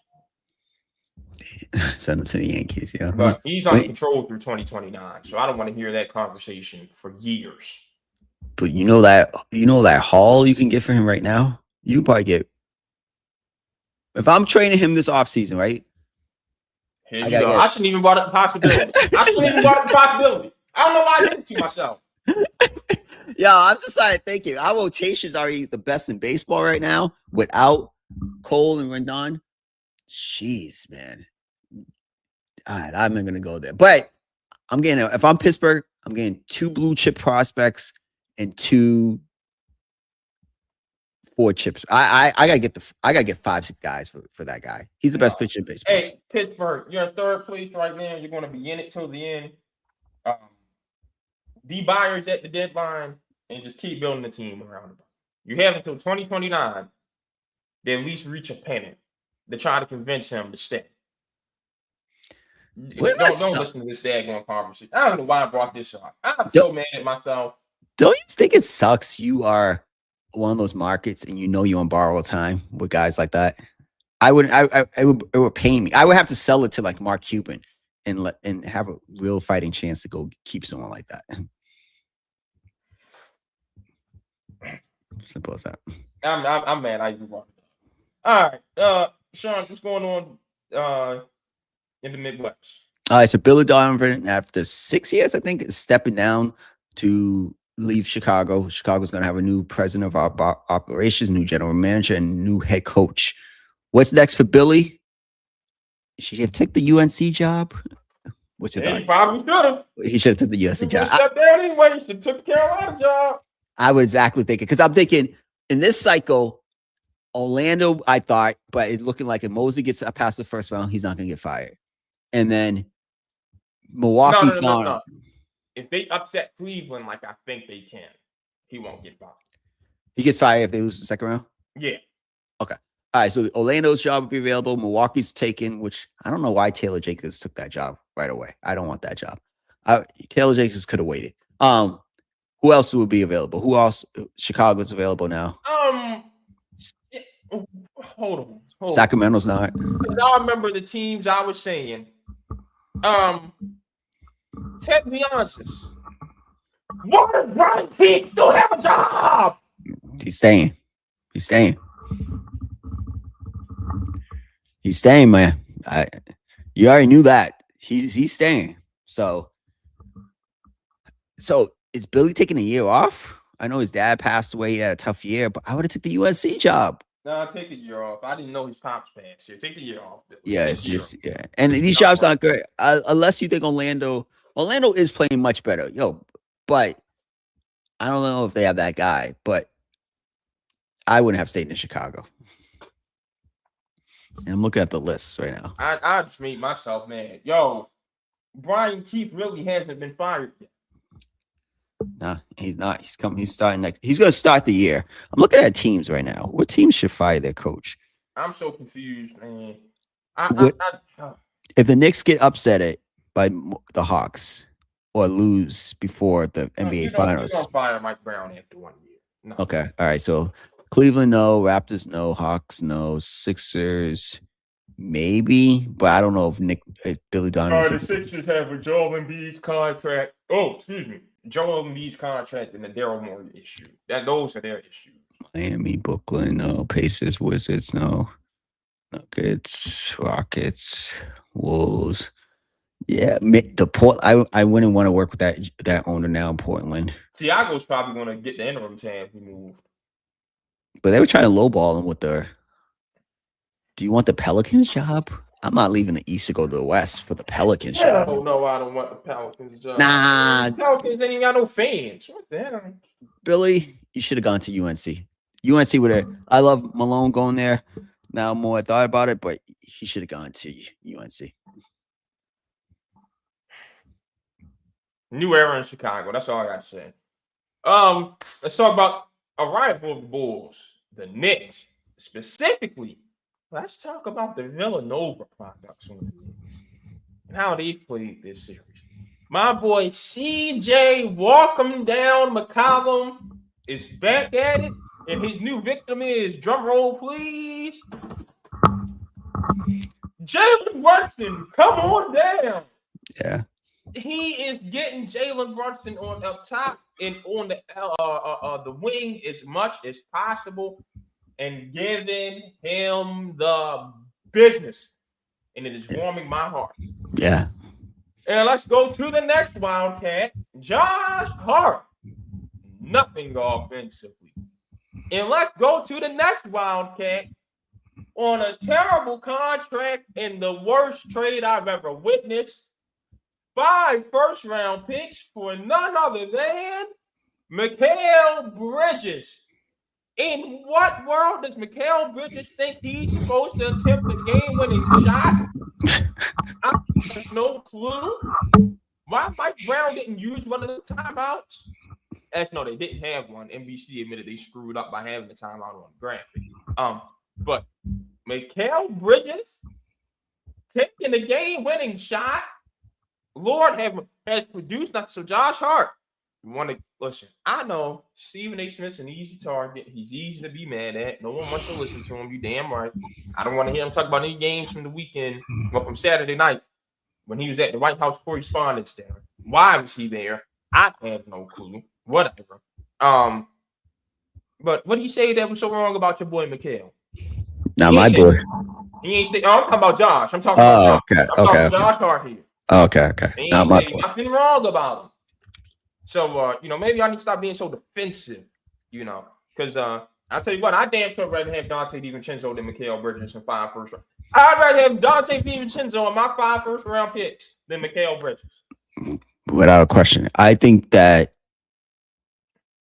a teams that Houston and New York jump right to the top of my mind of teams in Miami, but they're already out the playoffs. Those last two teams, Houston and New York, who will have to go all in for Giannis after the summer. Because what's the upside? Run it back?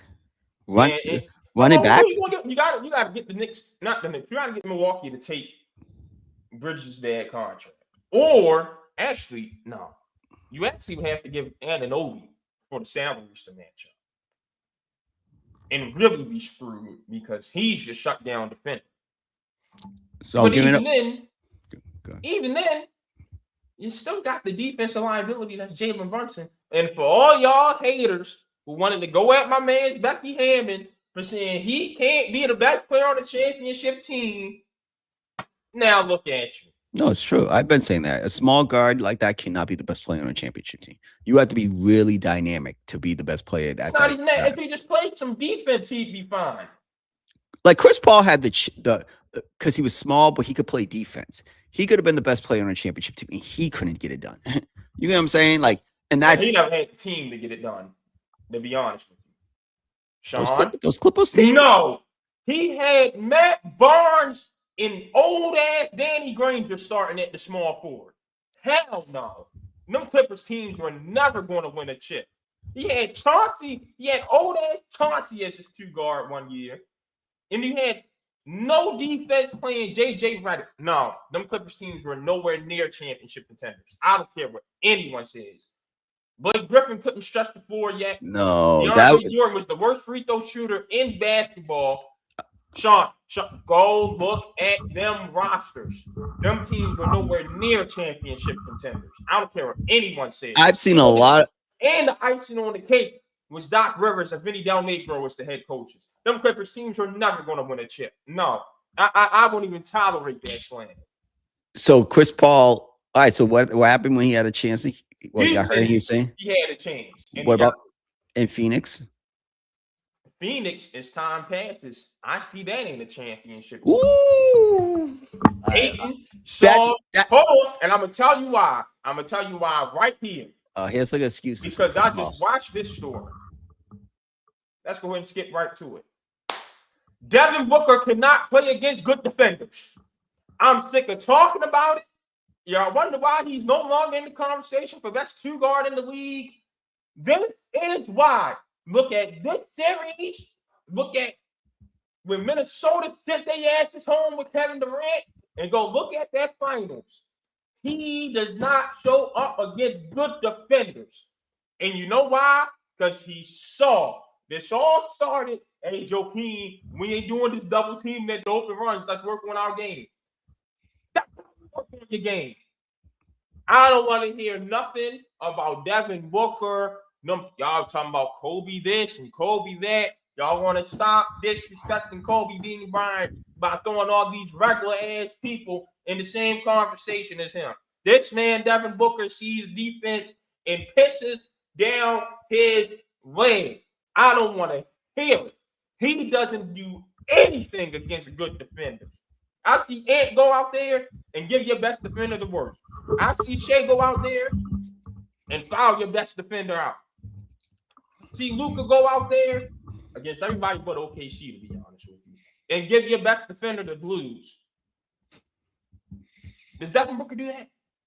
No. He shrinks. He shrivels up. I'm sick of it. He can't show up against a good team, a good defensive team, worth a damn. Dylan Brooks had to try to take over as the number one option. Come on, man. I don't want to hear nothing else about Devin Booker. A few things. A lot of those former Clippers have podcasts or been on podcasts. And number one reason they say they didn't win titles is why? The chemistry. Who was the leader of those teams? No. Hold on. I'm telling you, I have never seen. I don't listen to Blake Griffin unless it's on Prime. I haven't seen DeAndre Jordan in years. I damn sure didn't listen to what JJ Redick was saying. And Matt Barnes. You gotta inform me on these. And Matt Barnes, but they all said the chemistry. They believe they could win a title and beat Golden State. And it was the chemistry. And Chris Paul has to take full responsibility because he was the leader of that team. Hold on, Sean. You saying they believe this? I got homeboys that believe they could have a chance for Lotto if they met her in person. What that mean? It was between them or the Golden State to be the team out of the West, and they choked. And twice, 1 year they were up. Whoa. 1 year they were up 3-1 against Houston, right? And they lost. Yep. And then one of the years. But they were never better than Houston to me. And I'm talking about in real time. No. I'm telling you what I felt in real time. I did not think in real time. I did not think they were better than the Grizzlies. I didn't think they were better than Houston. I didn't think they were better than the Spurs. Now, I will say, before the Warriors became the Warriors, I thought the Clippers were better than them. And then Sunday Showcase comes on, and I'm seeing what Steph's doing to Chris Paul, and I'm like, oh, all right, the Warriors are the better team. I never thought those Clippers teams were championship contenders. On my soul, you can ask anybody who knew me. I never thought that team was a contender. You got to go look at them rosters. What about that roster said championship to? Don't tell me what those players thought. You tell me. Look at you. You look at that roster. I always had them. What made you think they were a championship contender? I had them right there with Golden State and Houston. What made you think they were a championship contender? Chris Paul was the best point guard in the league. DeAndre Jordan was the best defensive center in the league, and Blake was one of the top 2-3 power forwards in the league. And that was it. Yeah. So you had no concerns about their complete lack of perimeter defense, and no, because everybody. And hold on, and no concerns about their inability to deploy a small ball lineup. You had no concerns about that. They were up 3-1 in the final, and then one of the years, Chris Paul lost a game against OKC where they should have gone to the Western Conference Finals. Chris Paul lost the game with all those turnovers and stuff like that. That team was really, really good. It was the lack of chemistry that was their demise. Chris Paul, listen, we're not going to give Chris Paul passes. He was horrible in the NBA Finals against Milwaukee, right or wrong. Oh, yeah, he got shut down. Absolutely. All right, he got shut down. So we want Blake D-Book, cool. But Chris Paul was not good in certain situations. That's it. Can I name some of these rosters for you? Go ahead. All right. You tell me this roster can win a championship. And Jamal Crawford was there. Hold on. Year 14, Chauncey Billups, rookie Eric Bledsoe, Caron Butler, Brian Cook, Reggie Evans, Randy Foye, Blake Griffin, DeAndre Jordan, 11th year Kenyon Martin, Chris Paul, Mo Williams, and Nick Young. Is that a championship team? No. With Vinny Del Negro as head coach? No. All right. Oh, I know Neil Oshie was the GM that year. All right. Next year, Vinny Del Negro again. Matt Barnes, year 15, Chauncey. Eric Bledsoe, year 10, Caron Butler. Year 12, Jamal Crawford. Willie Green, sophomore Blake Griffin. Year 17, Grant Hill. Ryan Hollins, DeAndre Jordan, Booger Sugar Lamar Odom, Chris Paul, and Ronnie Turiaf under Vinny Del Negro. Is that a championship team? Lamar was past his prime, right? Yes. Oh, yeah. No. And they won the division that year. And let Memphis whoop them in the first round. Okay. They actually kept winning the division. All right. Again, so they finally played Golden State in Doc Rivers' first year, beat them in 7, and lose to the Thunder in the semifinals. Matt Barnes, Reggie Bullock, Darren Collison, Jamal Crawford, the Big Baby, Jared Dudley, No Knees, Danny Granger, Willie Green, Blake Griffin, Ryan Hollins, year 13, Steven Jackson, year 15, Anton Jameson, DeAndre Jordan, Chris Paul, J.J. Redick, year 13, Hedo Turkoglu, and Sasha Vujacic. Is that a championship team? Absolutely, because that team could be OKC. That team could, you don't remember Chris Paul melting down in that series against OKC? No, they would have lost to San Antonio, but they could. Team is not. They would have lost San Antonio. Okay, so they weren't going to the finals anyway. All right, so not a championship team. Got you. You just answered my question right there. Okay. The next year, they beat Spurs in 7 in the first round. That's the Spurs' first year after winning the championship. And lost to the Rockets in 7. Barnes, Bullock, Crawford, Big Baby, oh Lord, Chris Douglas Roberts, Jordan Farmar, Blake Griffin, Spencer Hawes, year 10, Dante Jones, DeAndre Jordan, Chris Paul, J.J. Redick, Austin Rivers, Nate Robinson, year 14, Hedo Turkoglu, F.K. Udo, and C.J. Wilcox. Is that a championship team? Who won the title that year? The Warriors. I didn't think that Warriors team was that great. I think that was the year I knew they were better than the Clippers. Because the Warriors lost to the Spurs the year before. No, my fault. They lost to the Clippers the year before. It was the year before that. Yeah, 2013 they lost to the Spurs. You knew they had something going. They lost to the Clippers the next year. And that's when it was like, all right, Mark Jackson probably ain't the team to get them over the hump. Then they got Steve Kerr in. And they won that division that year. That was the first time the Clippers had lost the division a good little while. That's when I knew they were better than them. And they went ahead and won the championship. But that team wouldn't have won the title. Kyrie and Kevin Love was healthy. But I digress. I'll leave that argument to who I It's true. Hold on. No, because then prime LeBron. But then when you say, LeBron got gifted the ring by Draymond suspension, it's a problem. So I don't want to hear nothing about the first two meetups. Okay, good. They both got one. They were supposed to each get one out of them 2 years. So it don't matter. But wait, when you're breaking down these rosters, though, remember, this is prime Chris Paul. I'm thinking in real time, Sean. I promise to God, this is a real Lakers fan who had no choice but to watch the Clippers. They did not have a small forward at all on that team. They couldn't go small ball. And this is at a time where everybody had a small ball lineup. Everybody had a small lineup. The Clippers didn't have one. And they had nothing off the bench but Jamal Crawford. Okay. They could not defend on the perimeter because it was Chris Paul guarding your point guard.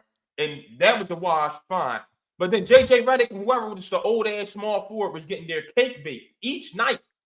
So Chris Paul had no championship level talent or teams They in could his not in LA. No, not in in LA. Houston. In Houston, In that 1 year. Houston, yes. Houston, yes. And In I'm telling, Phoenix.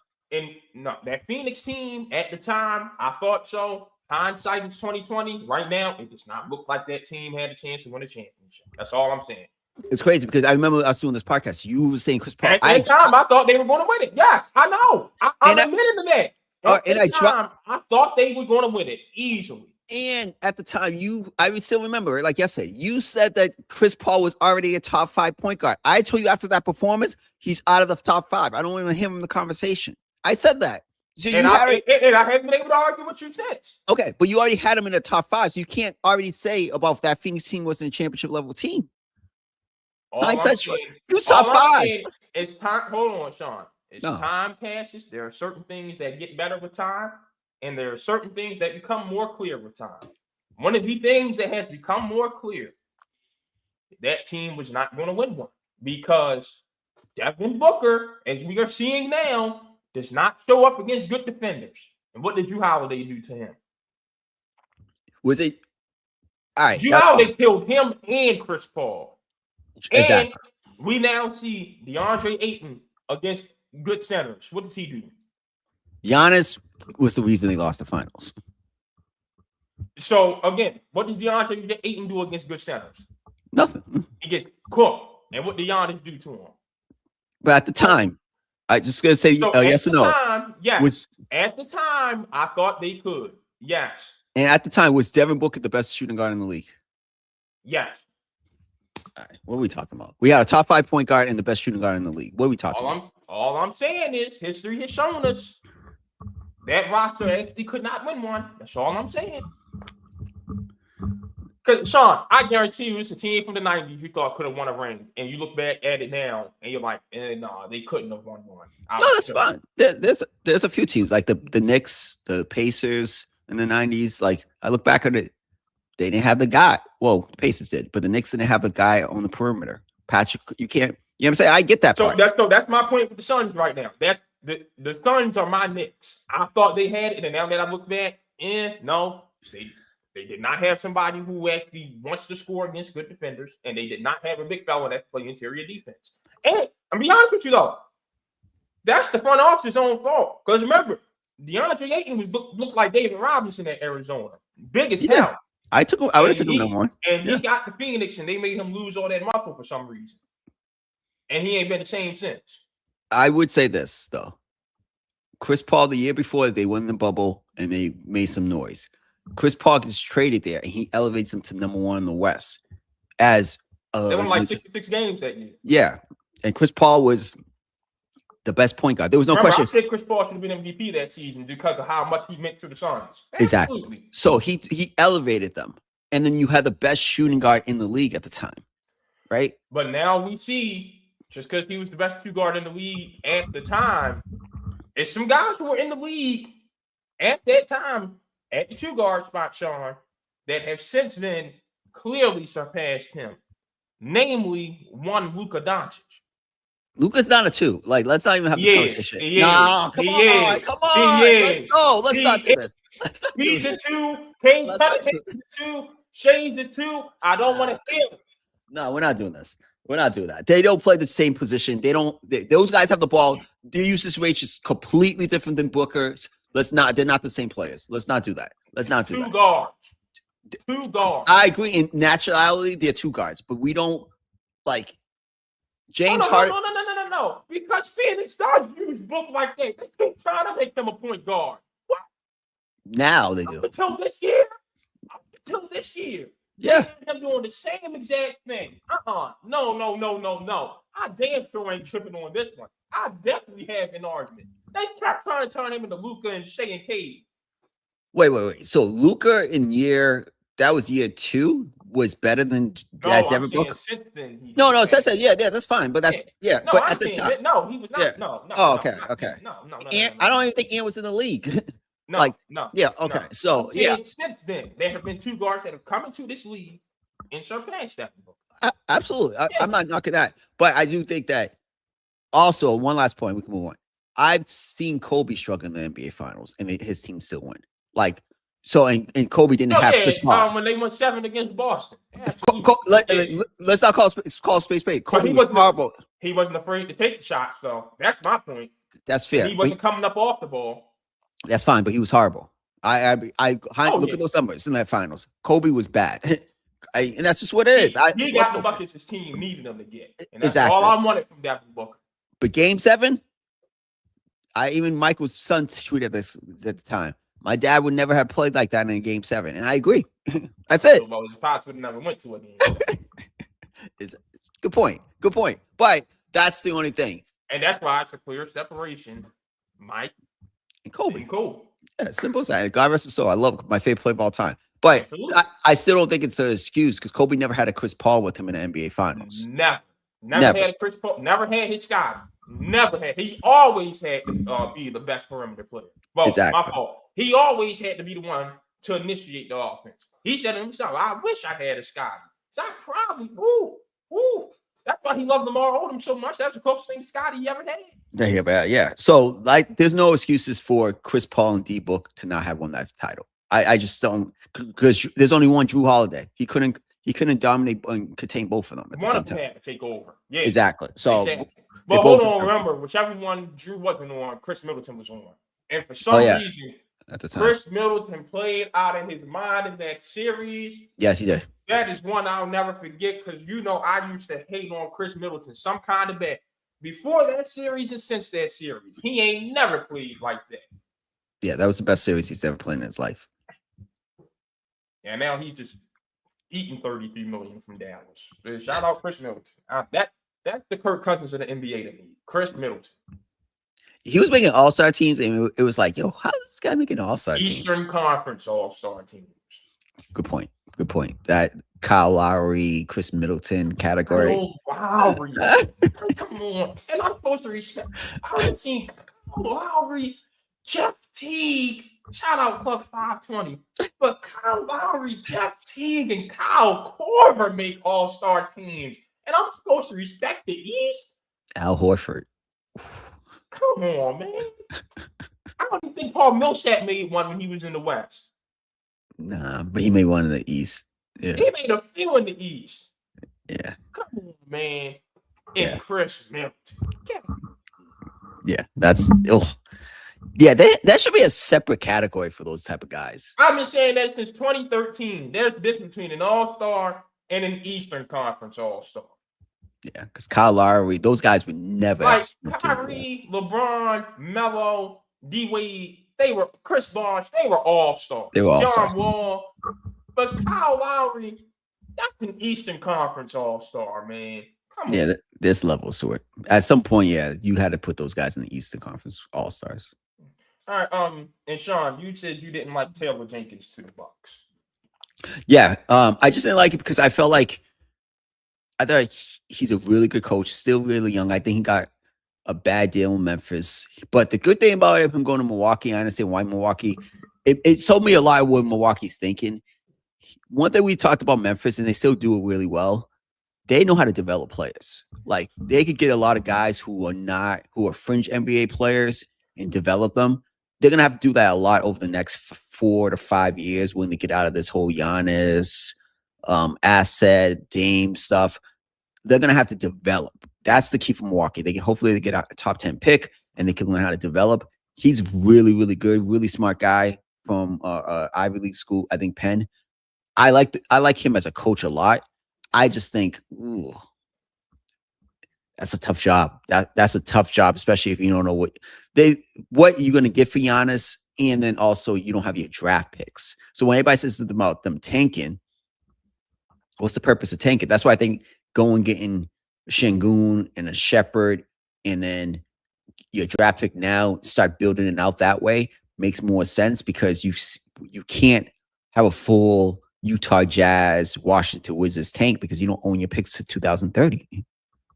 So it's going to be a tough job. Tough job for a long time. I think you hit the nail on the head. Taylor Jenkins is too good to take a job that comes with that much baggage. That's simple. Yeah. But he's great at development, so they're going to have to get a lot of fringe guys that could develop over the next 3 to 5 years. All right, I thought we were about to get off the air, but then breaking news just came in. The Phillies have tired Rob Thompson after a 9-19 start. Feels good to be right. Called it. Do you bring in Alex Cora? Him and Dabrowski worked in Boston. Yeah, easy. Okay. Don't even waste your time with it. Come on, Alex. Boom. If I'm Alex, I'm getting 7 M's this year. Maybe I just chill. That job's gonna be available. Hey, I can take a vacation. Yeah, that job's gonna be available in the off season. Exactly. And the Mets jobs will be available in the off season. I'm sitting back. And, baseball is during the summer too. Yeah, enjoy yourself for the first time in Lord knows how long. Oh man, he's only halfway through that 3-year contract. He's getting 7 M's. I think he has a wife and family. I'm spending time with my wife and my kids. We travel the world, and I'm taking one vacation for the whole family. Then I'm taking one vacation for just me and my wife. Oh, exactly. Yo, you got, and you hit it right on those. That job will be available come September, October. So if I'm Alex, I'm chilling. He's gonna be the hottest coaching candidate. He'll get a job whenever. It's like Mike Tomlin for the Steelers. He'll get a job whenever he wants to go back to work. If he wants to go back to work, Alex goes do some TV work. I'm not taking the job, but if I'm the Phillies, that's my number one target come the off season. Yeah. Philly, y'all started this and wasted your window by having Kyle Schwarber as your leadoff guy. When you had Trey Turner on it. Then you want to wait till last year to finally move Trey to the leadoff spot. I ain't trying to hear. Then you have Alec Bohm on your roster. Bryson Stott is an everyday star. I ain't got nothing to say, Philly.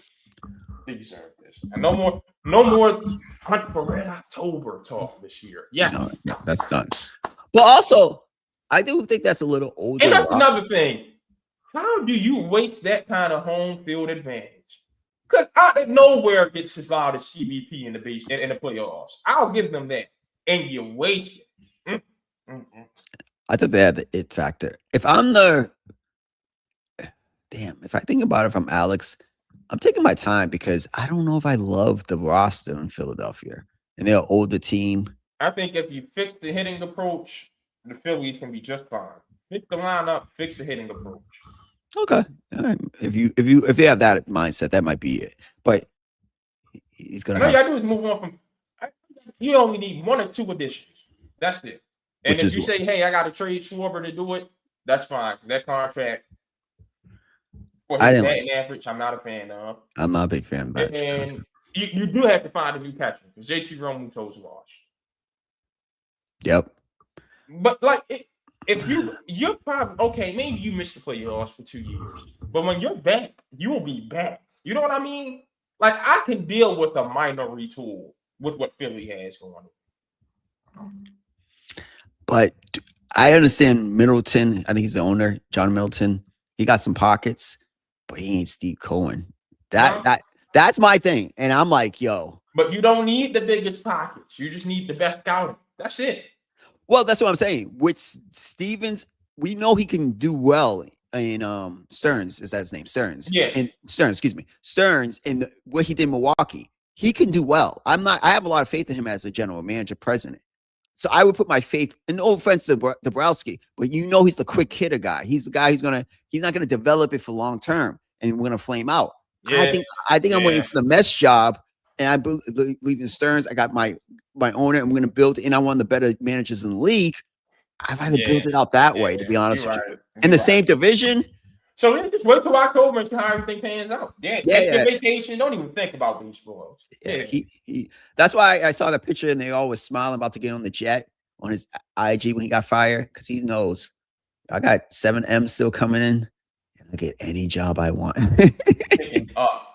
And if the Yankees flame out first round, you never know. Boy, Booney ain't going nowhere. Nah, they love Boone. If he was going to be gone, he'd have been gone by now.